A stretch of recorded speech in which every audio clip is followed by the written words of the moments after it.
महिला प्राथमिक शाळेतल्या विद्यार्थींच्या आमच्या शेती फार्मवर स्वागत. आमचे नमस्कार. आज आपल्या शाळेत एक अतिशय अभिमानाचा आणि मला स्पर्श करणारा क्षण आहे, कारण आज आपल्या भेटीला आले आहेत असे व्यक्तिमत्व जे मातीशी मैत्री करतात, घाम गाळतात आणि आपल्या ताटात अन्न भरवतात, म्हणजेच आपले अन्नदाता शेतकरी. शेतकरी म्हणजे शेती करणारी व्यक्ती नाही, तर ती निसर्गाचा सखा, कष्टाचा आदर्श आणि संयमाचा गुरु आहे. ऊन पाऊस वारा यांच्याशी झुंज देत तो आपल्यासाठी पिके पिकवतो. आज आपण शेतीचे महत्त्व, अन्नाची किंमत, कष्टाचे मोल हे शेतकरी काका यांच्या थेट अनुभवातून जाणून घेणार आहोत. चला तर मग शेतकरी काकांचे स्वागत करून मुलाखतीत सुरुवात करूया. ओके, धन्यवाद. तुमचे नाव काय? माझे नाव दत्तात्रय नारायण आदटराव. मी बँक ऑफ बडोदामध्ये ऑफिसर म्हणून काम करत होतो. आता रिटायर झाल्यानंतर आज 12 ते 15 वर्ष, त्याच्या अगोदर 15 वर्ष, असे 30 वर्षे शेती करतो. माझं हे शेती आहे 4.5 एकर. त्याच्यामध्ये स्वतःचं लाईट, DP, परत बागायत जमीन, 4 प्लॉट आहेत. या ठिकाणी माझे 4 गाड्या आहेत. हे पशुखाद्याचं दुकान आहे. आता हे नुकते 6 तारखेला सुरू करण्यात आलेलं आहे. ह्याच्या अगोदर आम्ही स्वतः घरच्या घरी शेती करत होतो. आता आपण शेती वगैरे पाहायला जाऊ. माझ्या शेतामध्ये एक विहीर आहे, एक बोर आहे, पाईपलाईन आहे आणि एक झोपडीवाला टपरी आहे. तुमचे बालपण कसे गेले? आमचे बालपण अतिशय कष्टदायक गेलेले आहे. अतिशय कष्टातून मी B.Com पर्यंत पंढरपूर कॉलेजमध्ये शाळा शिकलो. 1972, 73 आणि 74 3 वर्षे माझी हॅट्रिक आहे. त्यानंतर मी 1988 साली बँक ऑफ बडोदा जॉईन झालो. तुम्ही शेती केव्हापासून करता? शेती आज जवळजवळ मी 30 वर्षापासून करते. माझे आई वडील वारल्यानंतर 2004 पासून 20 वर्ष झाली. शेती करायला तुम्हाला का आवडते? शेती ही पूर्वजाची शेती आहे बेटा.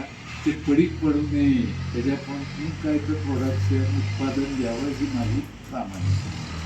पिकाला पाणी किती वेळा देता? पिकाला पाणी बेटा कसं आहे, 8 दिवसातनं दिवस पाळी आणि रात पाळी असते. जसं जमल त्या पद्धतीनं वापसा आल्यानंतर पिकाला पाणी द्यावं लागतं. मग ते 2-4 दिवसातनं सुद्धा द्यावं लागतं. ऊस असेल तर 8-15 दिवसातनं द्यावं. आता सध्या पाणी चालू आहे, तुम्हाला दाखवणार आहे. पिके वाढायला किती दिवस लागतात? पिके वाढायला सामान्यपणे बियाणं जपल्यानंतर 8 ते 15 दिवसानंतर बी जर्मिनेशन झाल्यानंतर पीक उगवतो. आता सध्या मकवान लावलेलं आहे. 4 महिने लागते. मका वाढायला 4 महिने लागते. तो ऊस वाढायला म्हणजे तरी 1 वर्ष 1.5 वर्ष 18 महिने.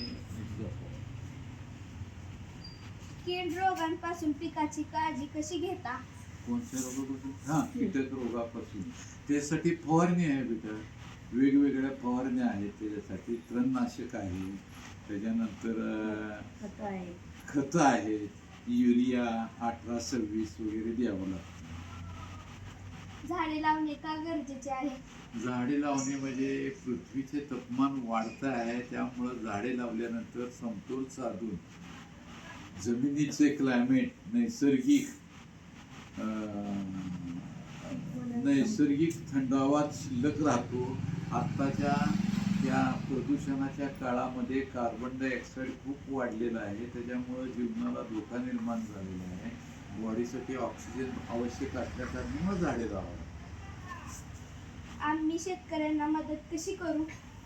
तुम्ही शेतकऱ्यांना मदत ह्या पद्धतीने करू शकता की त्यांना नवनवीन आलेल्या आयडियाज, टेक्नॉलॉजी, खताची माहिती, सुधारित पद्धतीने शेती कशी करायची. आता जुन्या पद्धतीने आपण शेती करतो. ट्रॅक्टर, इक्विपमेंट वगैरे आले, फवारणी आलेली आहे. त्या नवीन तंत्रज्ञानाचा वापर करायसाठी प्रोत्साहित करू शकता. तुम्ही आम्हाला एक संदेश द्याल? तुम्ही आम्हाला संदेश काय द्याल? पर्यावरण समाजाला खूप गरजेचं. झाडाला पृथ्वीचं तापमान वाढू न देणे आणि ऑक्सिजन तयार करणं. झाडापासून आपल्याला ऑक्सिजन मिळतो. दिवसा कार्बन डायऑक्साईड सोडतात आणि रात्री पण ऑक्सिजन सोडतात, जो आपल्या जीवनाला आवश्यक आहे. तुम्हाला आम्हाला भेटून कसे वाटले? अतिशय समाधान वाटले. कुणी तर आमचा विचार करणारे लोक येतात, आमची बी विचारपूस करतात. नाही तर शेतकऱ्याला कुणी विचारायला येत नाही काही. धन्यवाद. धन्यवाद. ला ला ला ला ला.